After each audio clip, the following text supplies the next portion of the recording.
अस्सलामुअलैकुम वीवर्स। आज मैं आपके साथ खट्टी मीठी आम की चटनी की रेसिपी शेयर करने जा रही हूँ। और ये देख सकते हैं कि हमारे घर में आम का दरख्त है और आम बड़े मज़े मज़े के लगे हुए हैं।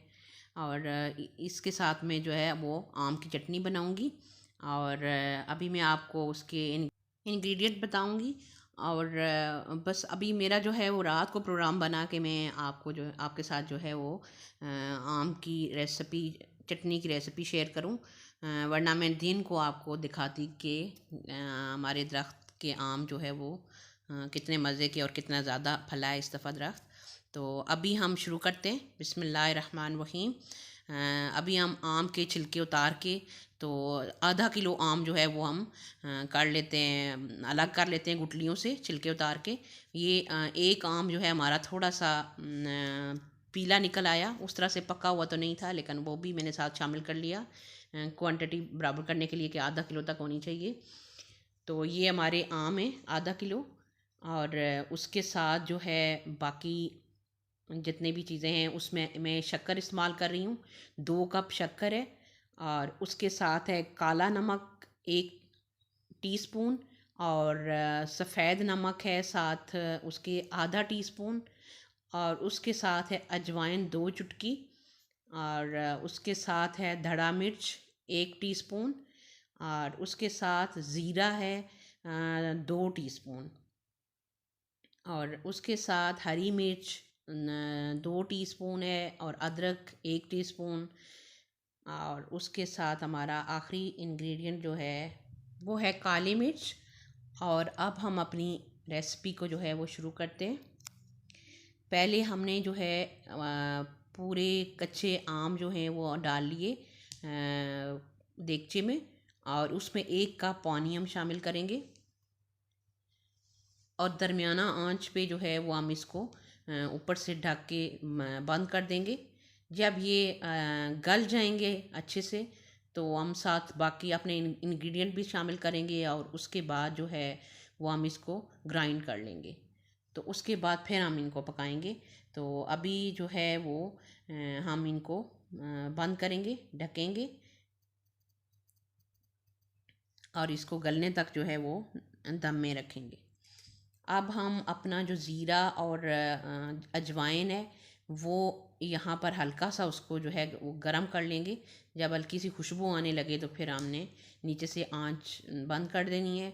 और इसको हमने निकाल लेना है प्याले में। और अगर आपको साबुत अच्छा लगे चटनी में तो आप साबुत भी डाल सकते हैं। मैंने इसी तरह ग्राइंड किया, हल्का फुल्का उसमें ग्राइंड हुआ। तो अगर आपको ऐसे नहीं पसंद तो आप इसको पीस के भी साथ जो है शामिल कर सकते हैं। क्योंकि ग्राइंडर में ये ग्राइंड तो नहीं होगा, बीच में जो है वो चटनी के हल्का हल्का आता भी है मुंह में ना। पर हमें इस तरह पसंद है तो हम इस तरीके से बनाते हैं। ये देखें, मैंने ग्राइंड करके उसको हल्का सा जो है वो सेक लगवाया और उसके बाद मैंने इसको साथ शामिल कर लिया आम के अंदर। और बाकी अपना नमक दोनों दोनों तरह का वो शामिल कर लिया, सुरख मिर्च कर ली और हरी मिर्च और अदरक कर ली।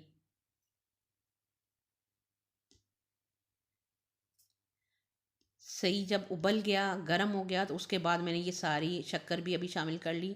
ये सारे इंग्रेडिएंट जो है वो मैंने साथ ही शामिल कर लिए। और उसके बाद फिर मैं इसको दोबारा से दम पे लगा रही हूँ। कोई 10-15 मिनट में ये अच्छे से गल जाता है, 10 मिनट में ही गल जाएगा ये। और काली मिर्च जो है वो मैं एंड पे शामिल करूँगी। ये देखिए हमारा जो है वो कैसा कलर निकल आया है और हमारा आम जो है वो अच्छे से गल चुका है। और अब हम इसको, ये ऐसी कंडीशन में है कि हम इसको ग्राइंड कर सकते हैं। क्योंकि हमें चटनी जो है बड़ा थिक फॉर्म में चाहिए, लिहाजा हम इसको ग्राइंड करने के बाद इसको पहले तो अभी हम, ये गल चुका है तो इसको साइड पे निकाल के हमने रख लेना है। जब ये ठंडा हो गया, नॉर्मल सा गर्म था, तो फिर मैंने ग्राइंडर में डाला और उसके बाद मैंने इसको ग्राइंड किया। 10-15 मिनट के लिए मैंने इसको चूल्हे से उतार के रख लिया था साइड पे। और उसके बाद हम अच्छे से इसको ग्राइंड करेंगे।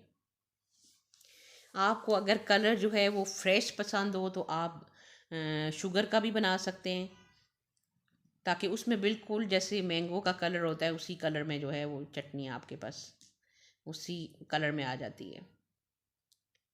और ये हमारा जो है वो ग्राइंड होके पेस्ट अब हम डाल रहे हैं और हम फिर इसको पकाएंगे।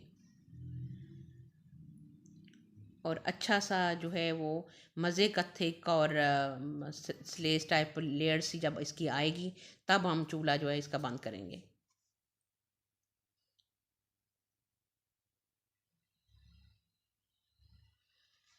ये देखिए हमारा पक रहा है दोबारा से। और आपने बीच में साथ साथ हिलाना भी है ताकि नीचे नहीं लगे और जलने की स्मेल भी नहीं आए और अच्छा सा मज़े का जो है वो तैयार हो जाए। ये देखें कि अब कितना मज़े का फ्लेवर इसका आ गया है, कलर आ गया है, इसका थिकनेस आ गई है माशाल्लाह बहुत अच्छी। और अब हम एंड पे काली मिर्च डाल के इसको मिक्स करके आंच इसकी ऑफ़ कर देंगे और उसके बाद जो है वो हम इसको डिश आउट कर लेंगे। बहुत ही मज़ेदार किस्म की हमारी चटनी तैयार हो गई है। आप भी ज़रूर इसको ट्राई कीजिएगा। इंशाल्लाह बहुत मज़े की बनी है मेरी और आपकी भी बहुत मज़े की बनेगी और खूब इंजॉय करेंगे। और इसको आपने यख ठंडा करके खाना है तो इसकी थिकनेस और भी बढ़ जाएगी और ज़्यादा मज़े की हो जाएगी। ये देखिए अभी भी ये कितनी थिक है, हालांकि मैंने इसको नॉर्मल टेम्परेचर पे रखा, इसको अभी फ्रिज में ठंडा नहीं किया।